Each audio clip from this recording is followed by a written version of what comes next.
Attention, all you sex fiends, sinners, degenerates, and deviants. If you're looking for a hot new sex toy, now is your chance. Sex toys don't care about what's in between your legs, and that's the sign of a true ally. Go to either BVibe or Lawand and use code SEXEDWITHTIM at checkout for 20% off your entire purchase. That's SEXEDWITHTIM for 20% off anything you buy from their websites. Check the show notes for more details.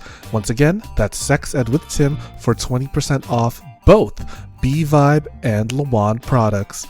Your next orgasm is on me. Mwah! The Sex Ed with Tim podcast is recorded on the traditional territory of many nations, including the Mississaugas of the Credit, the Anishinaabe, the Chippewa, the Haudenosaunee, and the Wendat peoples, and is now home to many diverse First Nations, Inuit, and Métis people. We acknowledge that Toronto is covered by Treaty 13, signed with the Mississaugas of the Credit, and the Williams Treaty, signed with multiple Mississaugas and Chippewa bands. You're listening to Sex Ed with Tim.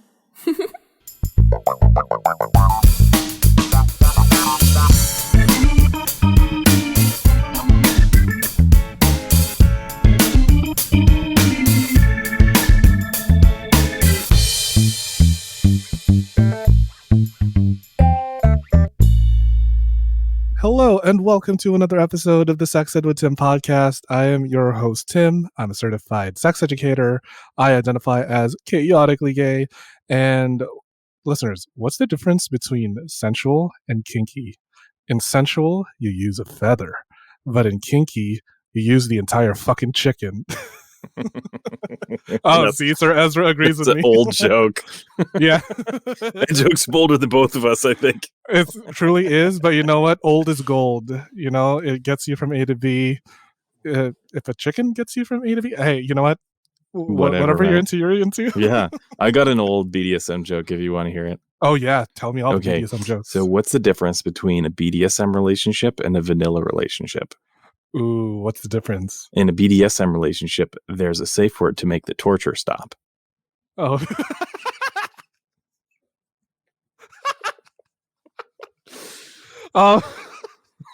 Oh man. We're having fun already.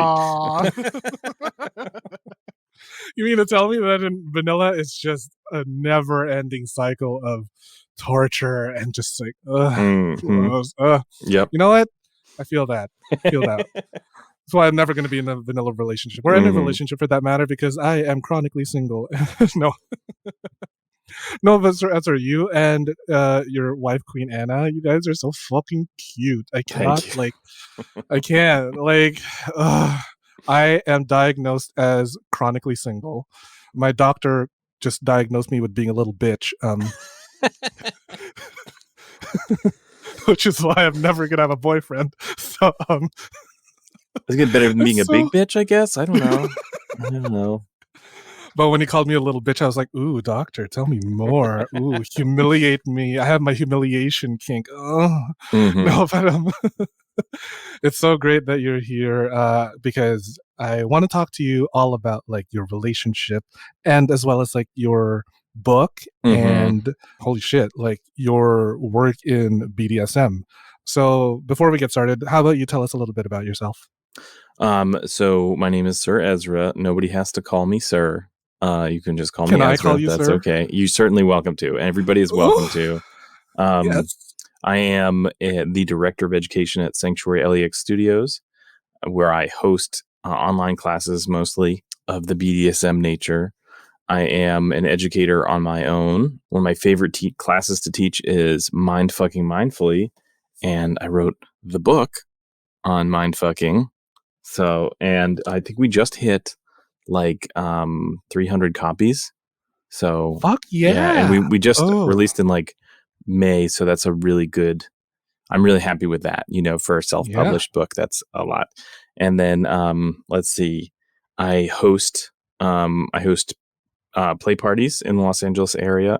I'm the headmaster of the House of Algos.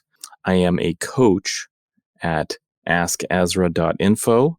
And then also I will be the host of the Ask Ezra podcast, which is currently in production. Oh my God. Yes. I love it. So you're so fucking busy. I Look know, at I you feel go. like You got so many things. Your calendar must be filled to too the many brim. jobs. Hand and blow included. Mm-hmm. Mm. Consider me a fan because I actually have your book right here in my Yes. hand. Mind fucking mindfully. I love it. That Um, bookmark shows me you're like halfway through at least, right? Yeah, Nice. actually, you know what I'm using it as a bookmark? It's a receipt from a massage therapist who Mm. like fucked me a new hole. Um, I'm not kidding, sir. As we are recording, my asshole is actually bleeding from anal fissures because he fucked me a new hole. Like, Well, hang on, I'm going to the wrong massage parlor, I think. I don't. Which one is that? Don't answer. No. Yeah. no, Don't answer. I want to keep him in business so he can fill up my business. Mm-hmm. Mm-hmm. So, yeah, great book. I'm gonna talk about it in a little bit, but first, I want to ask you, how'd you get into this whole BDSM thing to begin with? I say that I was always kinky. I definitely like I can remember my childhood games were very like bizarrely sexual at a very young age. Like Mm. let's just say I played a lot of doctor. Okay. Doctor, not Leisure Suit Larry or No, anything. No. no. And it was yeah, I was always very exploratory and always very dominant. And I just like fell into it. Like I would describe my high school relationship as master slave, even though like Ooh. I didn't have those words and we didn't know that like people had healthy relationships that were like total power exchange. But she was always like, do whatever you want for me, do you whatever you want to me, anytime, any place. We can be married. All you'd have to do is ask, like just zero. It was total power exchange. And I loved that. But I always had this like weird idea that it was like a childish thing, that wasn't like what healthy adults did, right? Whoa, can you go more into that? What do you mean? Yeah, like it felt okay, like I'm a sadist, right? Like I'm a sexual Mm. sadist, right? So I enjoy these like sexual activities that like it feels like you'd have to be a bad person to do, right? Like they didn't mesh with like me thinking of myself as a good person. And this is not an opinion I hold currently. And it was really the most tragic misunderstanding in my life because I got into a vanilla marriage. Like I thought to myself, okay, well that's good and well. I've had my fun. It's time to settle down and buy a house and have a kid and do all the things that adults are supposed to do. And so it was only through like not getting what I needed in that like sexual exploration that I realized how important it was to me. And I was really lucky to be in Los Angeles that has like a thriving BDSM community. So I was able to like tap into that. And that like really reassured me that the relationship I was in was not going to be able to satisfy what I was interested in. Ooh, Yeah. that must have been like such a like what a realization, right? Like to be in a vanilla Yeah. marriage, to be like, this isn't what I want. Yeah. Well, I mean, Oh, we were both very young, right? And we both thought the other person would change the way we wanted them to, right? And so I can't put the blame on totally on myself, and I can't put the blame totally on her either. She thought I was going to settle down. She thought I was some wild child that was going to settle down. like you'd be reined in, Yeah, like and I thought she was a nut I could crack. I thought I could get her to open up. And in the beginning there was some like loosening, to like maybe just to impress me or something, but in the end she settled down and I opened up. right, right. So Hmm. So what about this master slave dynamic like attracted you to it? What is it about that power exchange that is so arousing to you? I don't know. I mean, I know that my childhood was chaotic. My childhood You and was me both. yeah. Yeah, it was a situation with like with not a lot of healthy boundaries and not a lot of like negotiated power exchange. So there was like there's always every relationship has a power balance, right? Power balance, power imbalance, however you want to talk about it. But like I found the struggle for power to be really triggering and to be really disempowering. And I thought that it was like, there was nothing sexier than somebody who would just kind of like come to me and go like, here is all of it. Right. Oh And my God. there's no question about who's in charge. There's no trying to figure it out. Like, yeah, you get it. I can see. That's You so get it. hot. Yeah, I know. I'm Yeah. biting my lips. I'm like, Yeah. Hand it oh, to me. Hand it to me and I'll do with it what I want to. Right. oh, I'm so wet. That's blood. We've been over this. It's blood and a whole bunch of polysporin. That's good. Medicate. Take care of I yourself. know. Oh my God, it's gonna be a few weeks until I get back out there again, until I get my shit together, quite literally.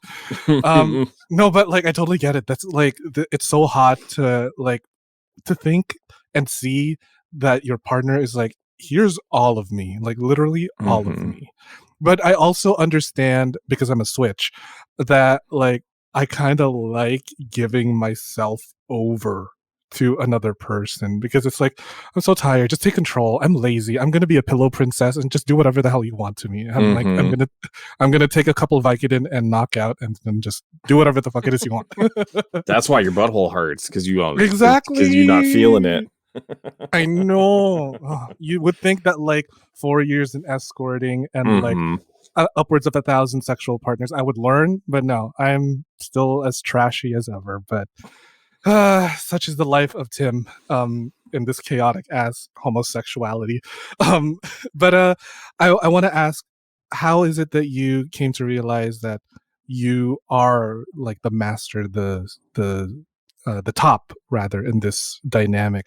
Was there just something about that appealed to you? Well, submitting never felt attractive to me. You know, it was just never appealing. It always felt like really dangerous. I just never felt safe to do that.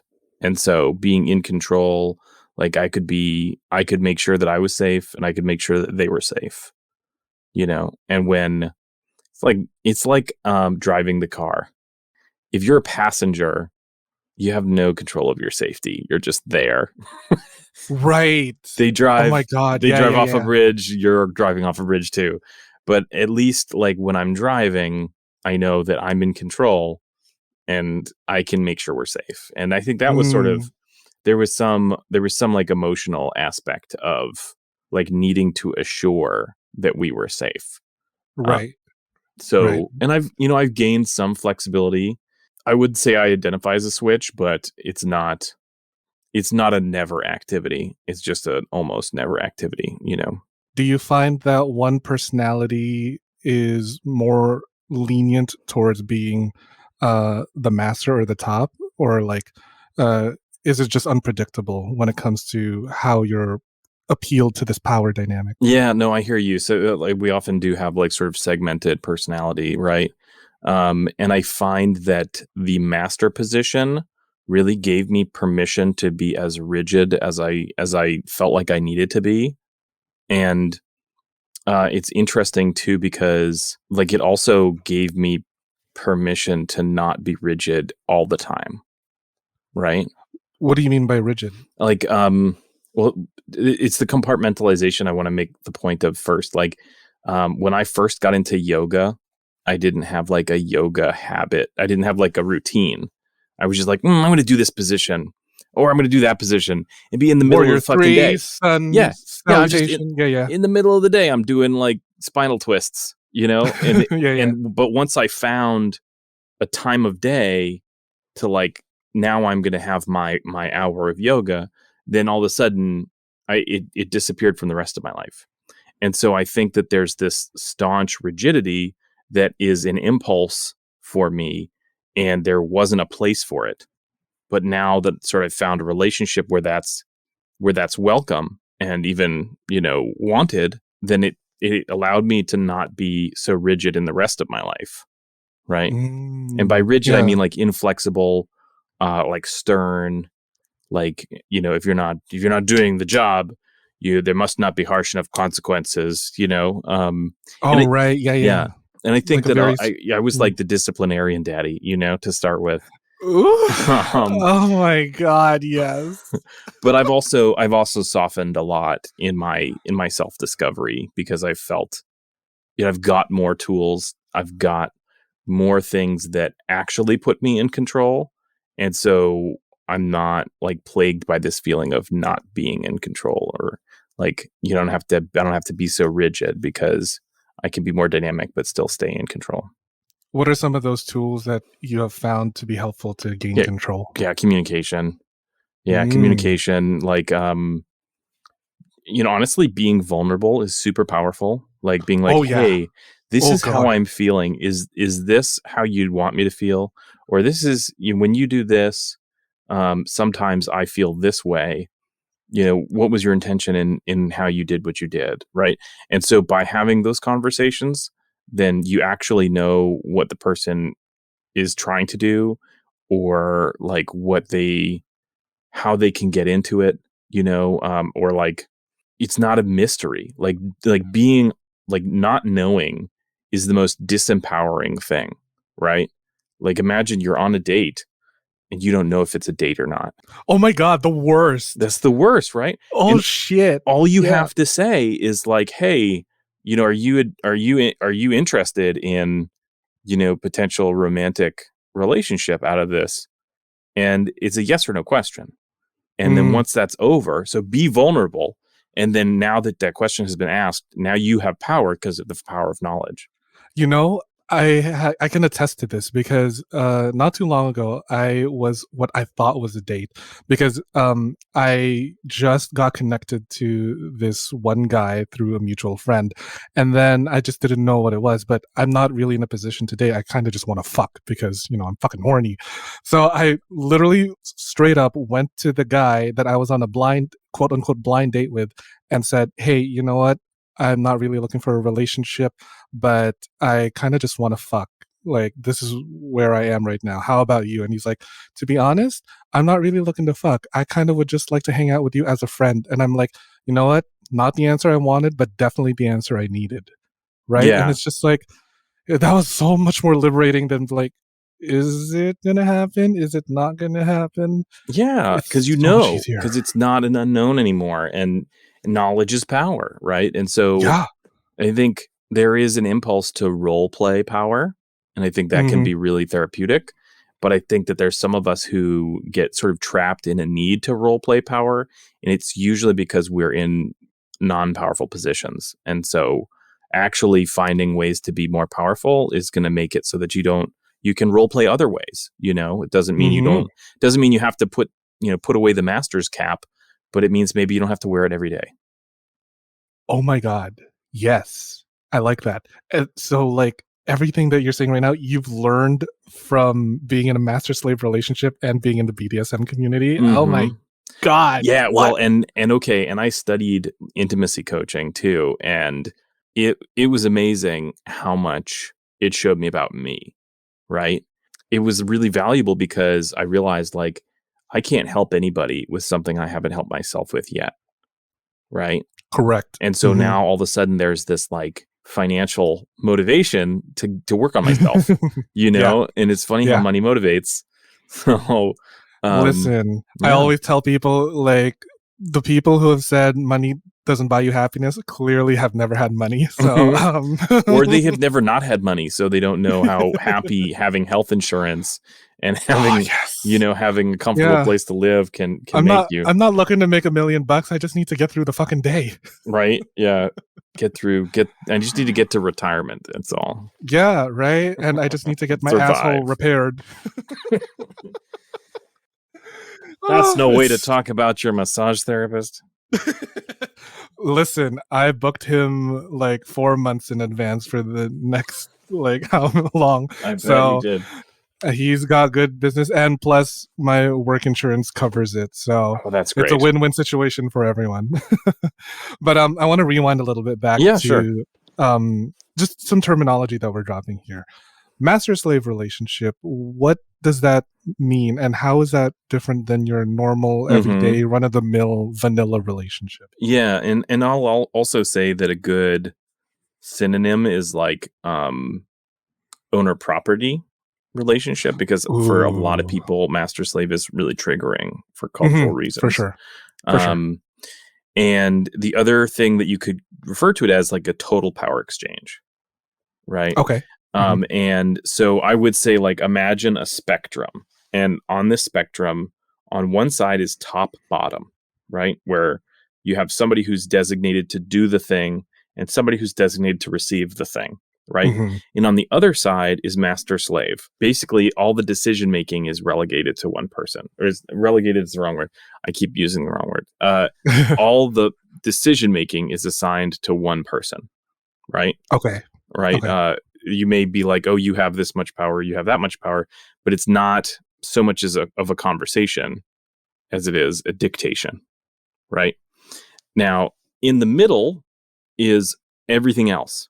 So daddy, little girl or little boy, owner and pet, dom and sub, all these other relationships fall somewhere on that spectrum, right? And I'd be hesitant to say where they fall on the spectrum, because I think you can have like a dom sub relationship that's mostly top bottom or mostly master slave, right? But it's somewhere in the middle. It's not total power exchange. So like it lives in the gray. Yeah, gray's the wrong word too, because it's just somewhere. It's a certain amount of power exchange, right? Okay. Top bottom is no amount of power exchange. It's like, I'm going to spank you. How would you like, or I would like to spank you. And you go, oh, yes, I would like a spanking. And we go, okay, where would you like a spanking? How hard would you like it? You know, like I almost, like at work, I'm a professional dom, and it's really topping. It's really like service topping, because I'm doing what they want. It doesn't have anything to do with what I want. Right. So, right. Yeah. But with master slave, like, whether we do what I want or what they want is my choice. It's right? only on one person. Yeah, the decision making is all on one person. Wow. Yeah, and I think almost all relationships are unequal, right? I think a lot of them will like shift. So like, let's say, there's a married couple and one person has a high paying job and the other person has a low paying job. And then 10 years later, that switches. Now somebody has a high paying job and the other person has the low paying job. The power. And now all of a sudden the power is in the different court, right? Because now they're like, well, I'm making the money, so we're going to buy this car.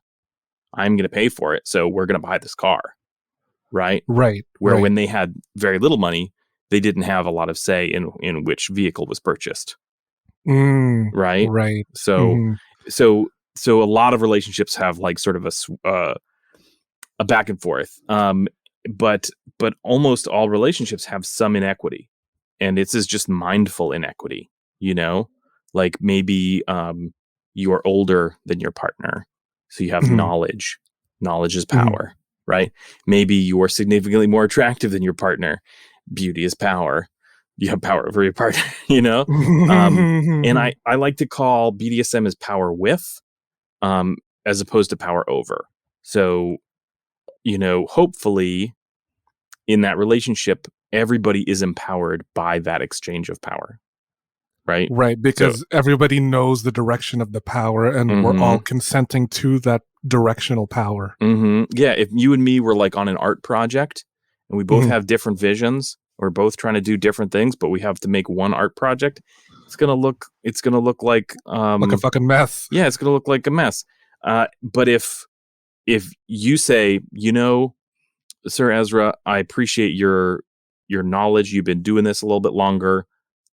Let's go with what you want to do, right? So total power exchange is you come up with a project and I'll help, right? And then partial power exchange is like, what are your ideas? Let me contribute. Like, you know what I mean? It's more, like that's, right. Yeah, different kind of thing. I know what you're saying, but I'm totally getting distracted of like thoughts of like hiring you to like be my top in the next scene in my head. Is it my voice? Oh my god.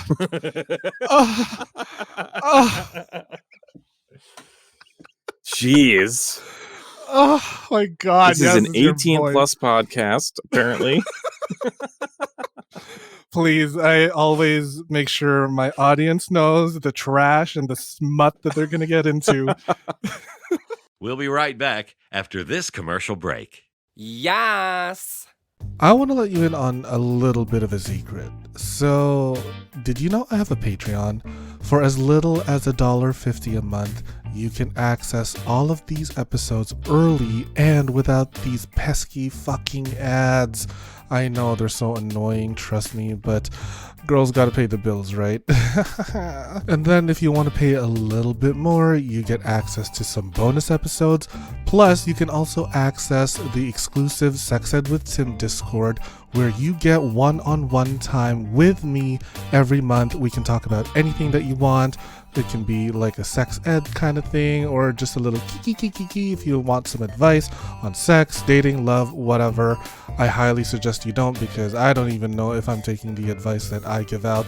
But hey, it's all fun, and I hope you subscribe.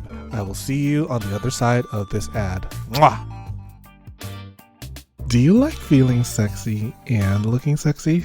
Of course you do. Only my listeners are sexy as fuck.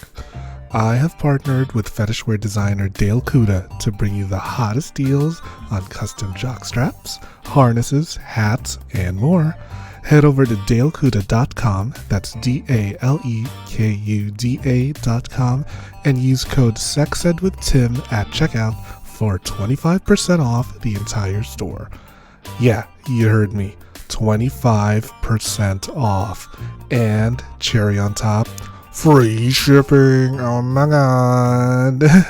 I have a few of the stuff that he has made for me, and girl, I'm wearing it right now. I'm wearing like a little jock strap so that I could easily just like slip a little butt plug or dildo every now and then here and there. And I'm on the train. I'm just like, thank you, Dale. That's dalekuda.com with the code SEXEDWITHTIM for 25% off your entire purchase with free shipping. With a deal like that, I swear I could come buckets, honey. The show is about to begin. Yes. No, but like, okay, that's really cool. And I'm starting to like get some thoughts and everything, because like, say, okay, let's go into a hypothetical where I hire you for a scene and all I say is do whatever it is that you want to me. What's like the power dynamic there?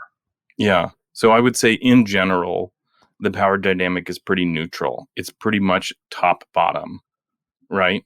Mm-hmm. Where somebody comes in and says, I really want a spanking. And then you render that spanking, but you're on a level playing field the whole time, right? That's how most of it happens. But it's also, I want to sort of paint a picture of how it could be dom sub or even sort of master slave during that time. And to sort of make things less confusing, I'll use an example of like a non-contact scene, right? Where I'm just basically controlling the person. I'm almost not topping them at all. I'm just dominating them. Right. And so if you're like, I need to be controlled, then I would be like, get in here, stand this way, move over there, pick up this pencil, draw me a horse. That's a terrible fucking horse. You know what I mean?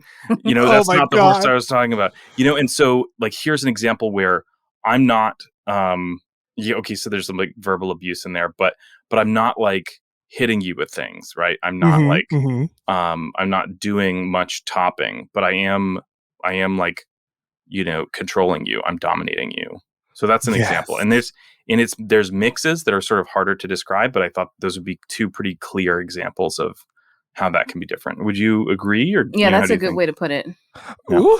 Ooh, Queen Anna. Oh my God. Welcome to the show, Queen Anna. Hi. Queen. Oh my God. First of all, let's introduce you to the listeners because you just dropped in here and it is fucking cool that you're here on the Sex Ed with Tim podcast. And second, your name, Queen Anna, is one letter away from my sexual position, anal. It's actually short for analstasia. Most people don't know that. Yeah. But I was like, I guess for business purposes, so people don't think I'm just pegging everyone I meet, I just better shorten this to Anna. But you know what? It's totally on brand. I like look at your website and look at your pictures. That is on brand, girl. Thank you. Oh my god. So for everyone that's just like hopping into the show right now, Queen Anna, please introduce us to yourself. Hi there, everyone. Thank you for having me. Sorry I was late. I'm running the Rose Bowl half marathon this Sunday, so I had to go pick up my bib in Pasadena and then come back. But it's California, and there's always traffic. Yeah, so I'll say a little bit about me. I'm a professional dominatrix. I'm a lifestyle switch. Let's see, polyamorous, sadomasochistic, black leather, kinkster, who just loves to kind of do a little bit of everything. I work out of Sanctuary Studios. I co-host events with House of Algos. See what else do I do? I teach classes in person, online, through text, on the phone. I do sessions with people in text, in person, over the phone, or cam too, virtually. And yeah, I feel like I'm very lucky that I get to do this as my job and in my personal life. Which is so amazing that you guys are husband and wife, both pro doms, and like, I'm so single. Y'all are so fucking cute. Find me one. No, I don't like the word cute though, because cute is like harmless. Hot. You're dangerous. Okay, you're dangerous. Yes, but like also, it's like, do I pet the tiger? Do I pet the tiger? I want to pet the tiger, but I know it might bite me. But I might like the bite though. I want it to bite me a little bit, just a little bit. Who needs an arm? Come on, Right, I you want got to. Don't be greedy. We got to. I know exactly. I'm gonna feed Mother Nature. No, but oh my god, that's so fucking cool that like husband and wife couple, BDSM kinksters. Tell us a little bit about that love story, please. Well, we met at a dungeon. Oh Okay, yes. you tell the first time we met because it was dark. I didn't. It was dark. It was sensual. So, Ooh. I remember going to Threshold, which is a play space in North Hollywood, and North Hollywood or West Hollywood? North Hollywood. North Yeah. Hollywood. And just always seeing Sir Ezra there. He's just his passion about like his toys and playing. And he was, showing off his kangaroo whip Kangaroo? and the That's right, yeah, I got my tasers and the first kangaroo. knives. And I was just like, ooh, this guy, look at that passion just flow through his sexy body. And I was like, he's cool. I got to talk to him because I love seeing people talk about what they're passionate about, because that's what draws me in. It's like, what really like warms your blood? What are your goals? What are you after? And he just kind of bleeds that he wants to learn and do what he can for the community. So that's what attracted me to him. I am service oriented. Yeah. Are you a service top? No, I totally am. Yeah, I need a job to be happy. Like, send me to a party and I'll be like that awkward guy in the corner. But like, give me a bunch of raffle tickets to sell for some charity, and then I'm a happy boy, and I know everybody in the whole place. You know what? Oh, but wow. no, there's more to this story. She's being modest. So Let's hear it. we were volunteering. So she noticed me first. I admit it. But we were volunteering together at Threshold. So we were outside in California, and it was very hot. And I like to wear suits, and it's not always appropriate to wear suits, especially outside in California. Right. And it's like the middle of the day. So even though I like to wear suits like at dungeon parties, like it's cooler, but it was not. It was like July, August. Yeah. It was like, it was July. We were like, oh, the heat. Yeah. Ugh. And I had shade, but still, like, we were outside. It's just not a good idea. So my solution was to like remove a layer of clothing. And then I had to remove another layer of clothing. Before you know it, I've got like my dress shirt on and no pants, and like my dress socks like pulled up high, and my nice dress shoes. And I see her from like across this area, like working a different booth, and she has these like, she's got like cocoa skin, but these like beautiful big pearly white teeth. And it was just like a reflector from across the way. And I was like, well, she's just constantly smiling at me, so I guess I'm gonna go have to talk to her. I guess so. I now mean, I do I have have a to. choice?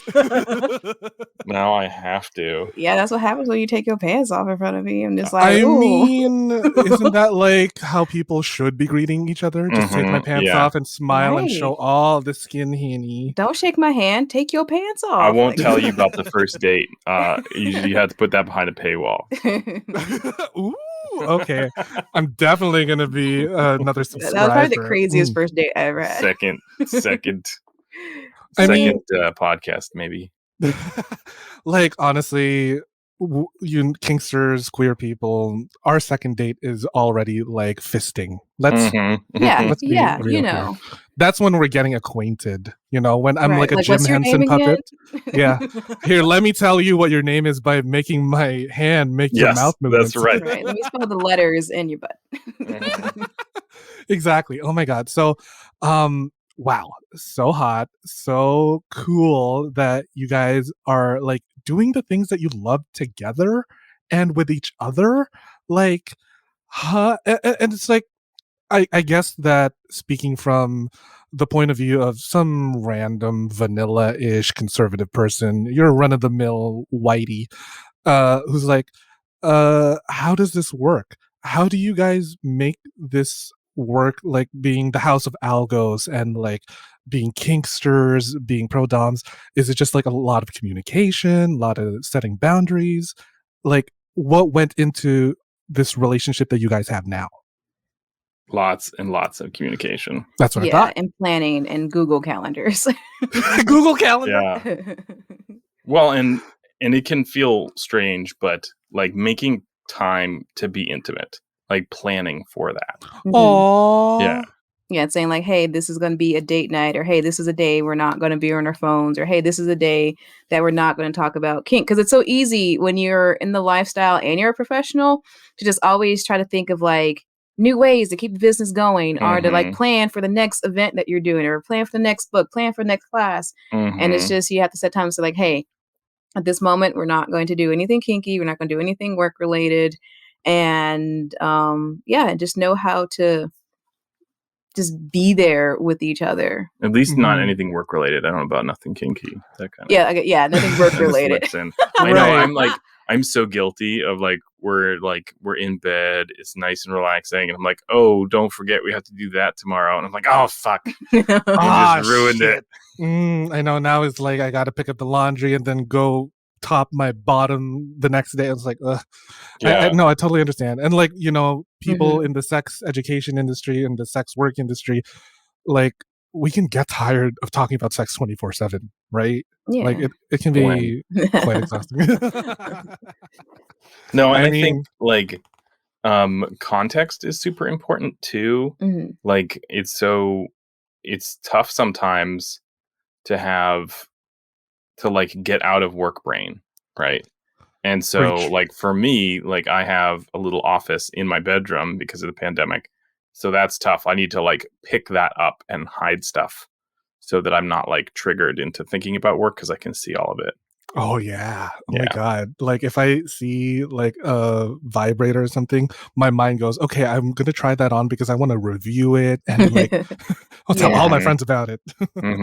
Also fucking other people, I think, is a good strategy. Yeah, that's a nice distraction. Yeah. I have, honestly, fucking other people, best distraction, but also like I'm still in recovery. I don't know if Queen Anna you heard, but like I fully tore my asshole fucking a few weeks ago. How many people? He got a masseuse. The masseuse did that. Yeah. Massage inside his colon. Deep tissue. Oh, the deep tissue massage. Deep tissue. I was like, was it mistake. on camera though? No, thank goodness, because the last thing I need. Oh, did I know? Like YouTube right now. Check out my OnlyFans for only $5.99 a month. No, so like literally, I made the mistake of telling him I want you to rip me a new one, and he literally did. So Yeah, there's a bunch of polysporin in my ass crack right now, and So both your assholes are sore right now? both my assholes, exactly. No, actually, not both. All three of my assholes. Oh, Thank all you. three of your exhaust pipes, just like All three are out of service for the next little while until I recover, oh and my then I goodness. can go back in there and being the fucking little worthless finger puppet that I am. Yes, Elmo. Yes, Elmo. Elmo wants a fist up Elmo's butt. No, I want to like talk more a little bit about like this power dynamic that we were talking earlier because in your book, mind fucking mindfully, you have such a beautiful dedication to Queen Anna, and I'm like, this is why I'm fucking single. I'm never gonna have anything. Well, so, not with that attitude. Right. No, that's not You a took the words that's right it. out of You my need brain. to take some coaching from Sir Ezra. We can develop some strategies for you. Yes, please teach me how to be more like open and vulnerable to people. No. So your dedication says, to my beautiful slave wife, Queen Anna, your love and support have made it possible for me to reach for the fulfillment of my wildest dreams. So cute, so adorbs. Or sorry, not cute, dangerous. But so I'm guessing that like you both have like had this sort of master slave or owner property type of dynamic for a long time now. Well, it didn't start as like a total power exchange. It started as dom sub. I think Okay. I was really intimidated by the notion of total power exchange. It's Mhm, like a lot mhm. of responsibility. And at a certain point, we just kind of like looked at what we were doing and we're like, wait a minute, this is kind of total power exchange. Okay. So it just kind of naturally progressed that way. And what has it been? 4 years? Yeah, about 4 years or so. 2017. Yeah. That Yeah, you guys so- have been together or have been Yeah, well, married? contract. The contract is Contract? The contract was written in Is the- November 2017. here you go. So we're coming up on 4 years.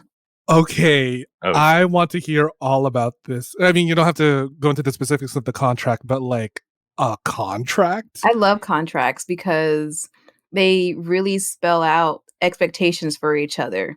Because it's easy to go like, "Oh my goodness, I want to date or I want to get married." But it's like, "Okay, well, what does that mean? How are you going to act and do for each other and for yourself?" And so that's kind of what BDSM contracts do. They Mhm. kind of just spell it out like, "Hey, this is how we communicate. If you're poly, this is how you're going to be poly. If there's an altercation, how are we going to handle that? Can you spend a night at a partner's house? Let's see, how to take care of your health, things like that." How do we Mm. handle other partners? How do we like handle disagreements? Like it's all laid out, and to me, that's super valuable. It makes I like sense. that. Yeah. And Because like it gives you a roadmap, right? Yes. and then Yeah. when we got married, Aw. it was less significant almost. Yeah, because What we do already you had the mean? contract, and so Oh, I see. So we it's didn't just have like to another piece really of paper. worry about how to be married. Is more of just like, okay, now it's mostly just presents from family. Because we already had the contract, already been together, so we were kind of like in that like routine already. Right. Like, hope you all kept the gift receipts because we're gonna exchange it for more kink gear.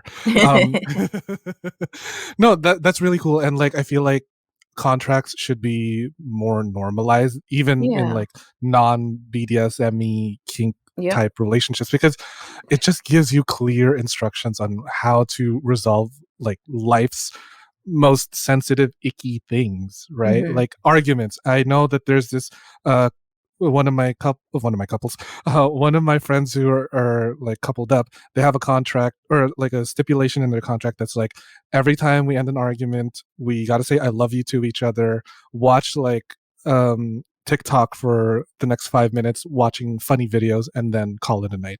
And I'm like, Mhm. That's oh, nice. that's kind of cute. I'm Yeah. like, I want one. No, I don't. Intimacy and openness. No, thank you. I'm gonna keep fucking men all I want. No,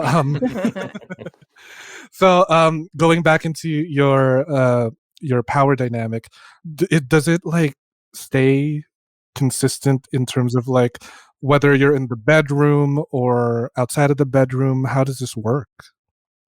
Well, I think there's more protocol in the bedroom. Okay. Yeah.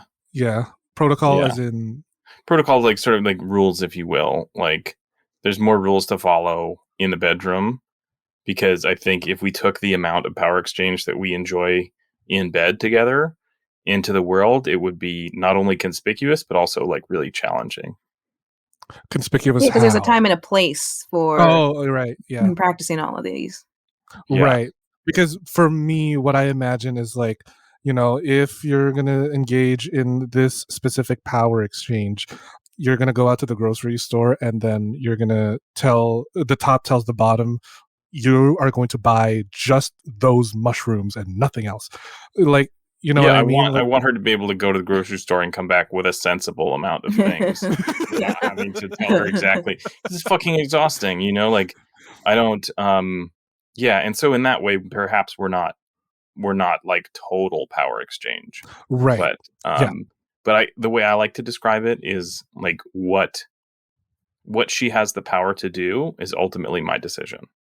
Inside and outside of like a scene or Yeah, just like in so general? like she has responsibilities, but she also has freedom. But like what amount of freedom is the decision of the master. Oh, okay. So, I mean, if you don't mind talking about it, like what kind of freedoms would that entail? Like you can go out and do the laundry if you Well, wanted he to. doesn't like tell me like when to use the bathroom That's what I or mean, like right? things Like like that. Like it's not like I'm not on like a schedule. Like you're gonna go to bed at 10, you're gonna wake right. up at 7. It's not like that. It's not like It's not that rigid. yeah. Yeah.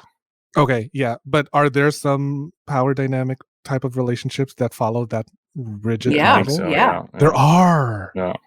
Oh my gosh. Do you know of any that are like that? Or like is it just heard through the grapevine type of thing? No, they exist. They're real and they vary about like, some people they don't even sleep in a bed, they sleep in a cage, that's where they sleep and they're told when to wake up and when to eat.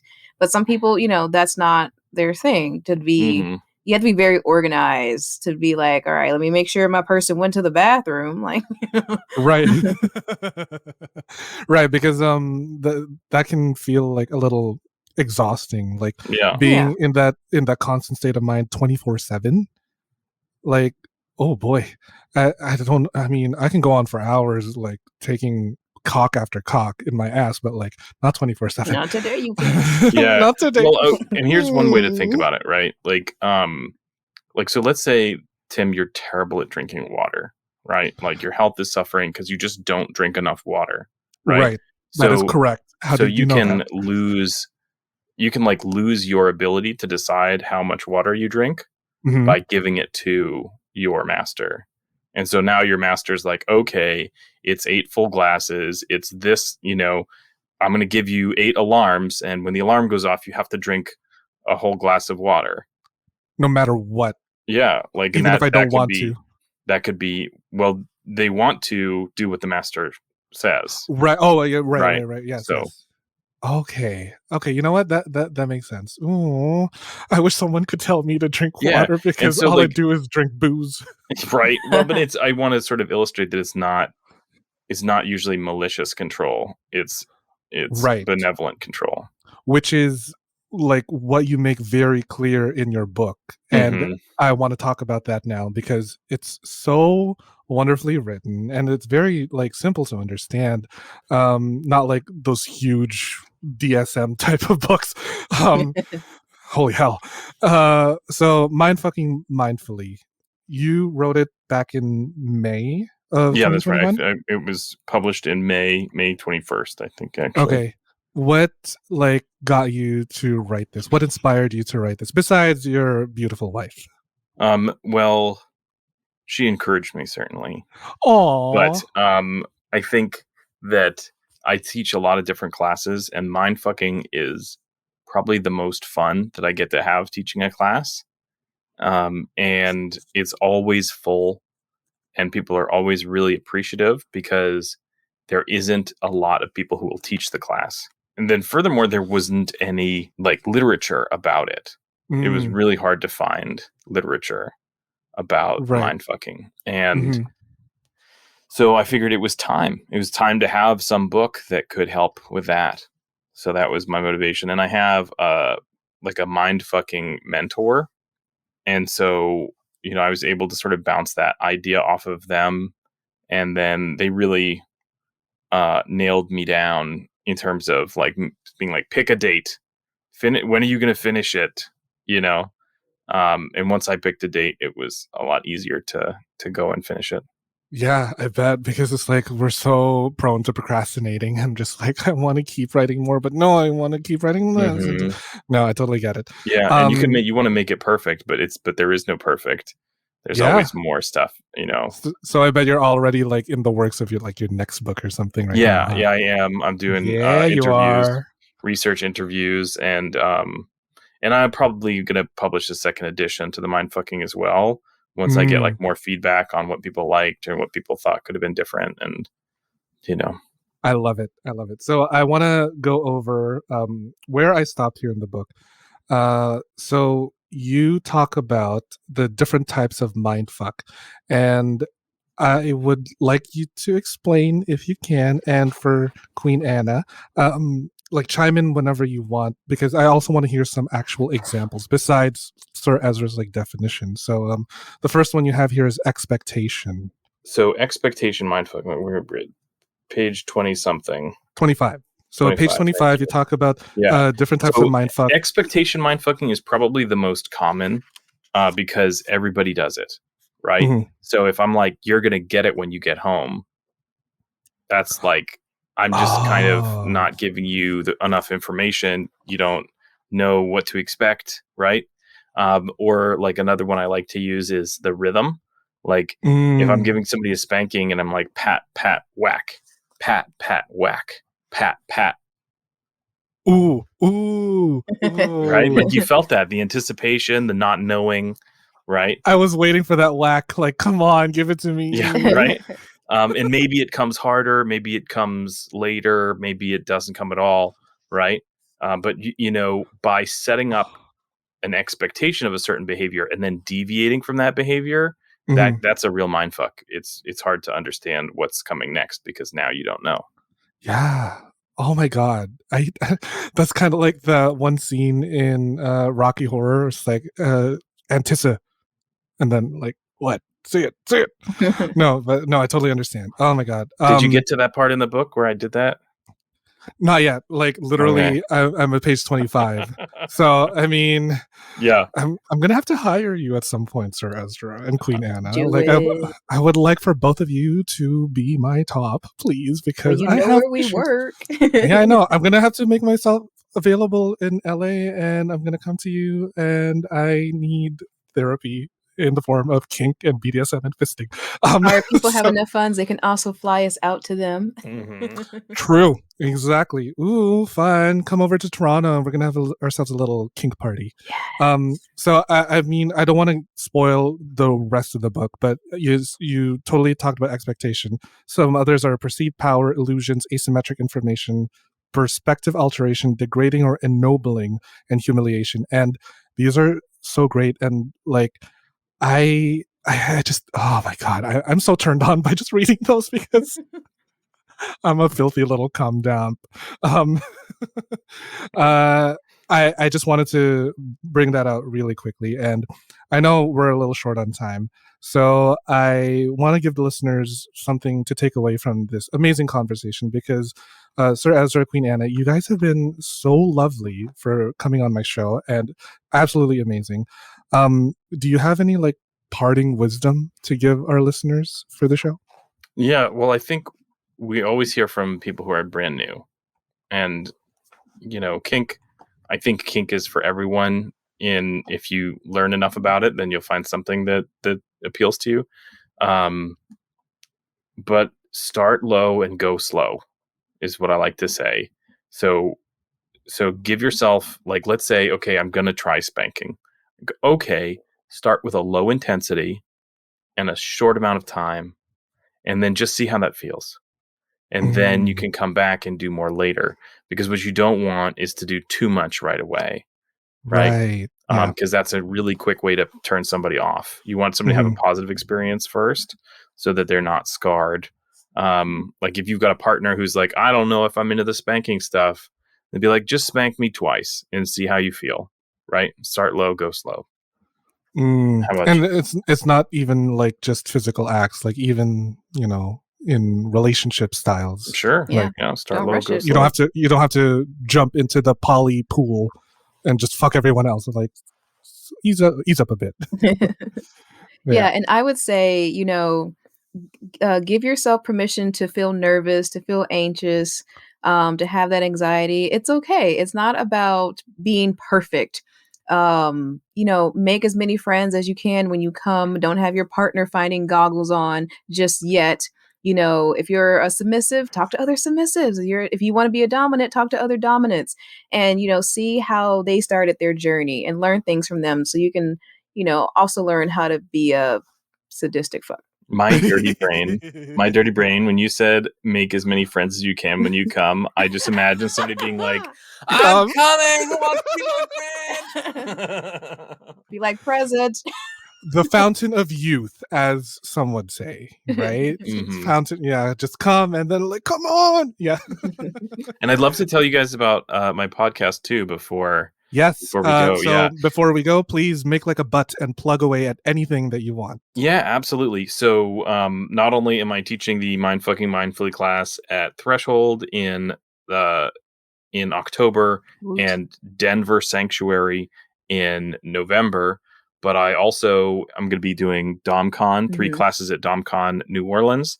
And then in October 31st, the same day as Halloween, the same day as DomCon New Orleans, is the launch of my brand new podcast, Ask Ezra. Yeah. So, yes, and you get to really see what intimacy coaching is like, and you get to hear some like really brave people in their we do intimacy coaching, and we get to hear about what challenges they're facing, and that's they're so brave for doing that. So I can't wait. What about you, Queen Anna? Do you have anything to plug for your listeners? Yeah, so I think the date is Sunday, October 3rd. I'm teaching a virtual class called Kink Does Not Have to Be Sexual, because a lot of people fear that, if I enter the community, I must have a lot of sex. And there's nothing wrong with sex. Sex is wonderful, but there are moments where maybe you might be asexual or you're just not in the mood. And we're going to talk about how you can be a kinkster and not involve sex. I'll also be at DomCon. I'm teaching 3 classes. I'm also going to be going to Spanksgiving in St. Louis for the first time in November, and I'll be teaching 4 classes. And you might like this. I'm teaching Anal 101 and Fisting 101. So those are 2 of the 4 classes I'll be teaching. And I got a demo bottom, so these classes are going to be hot. Mama, I'm at 301. Let's be real. I got 3 holes ready to be filled. So Yes. But Sir Ezra, Queen Anna, thank you so much for coming on the show. You guys are so amazing, so sexy. I'm definitely gonna hire you to top me both.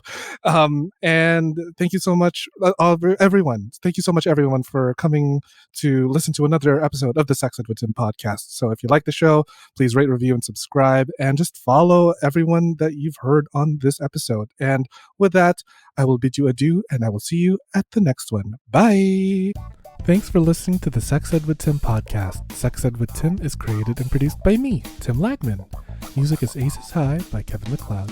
Follow me on Twitter and Instagram at GaySlutClown and at Sex Ed with Tim. You can also like and follow me on the Sex Ed with Tim Facebook page.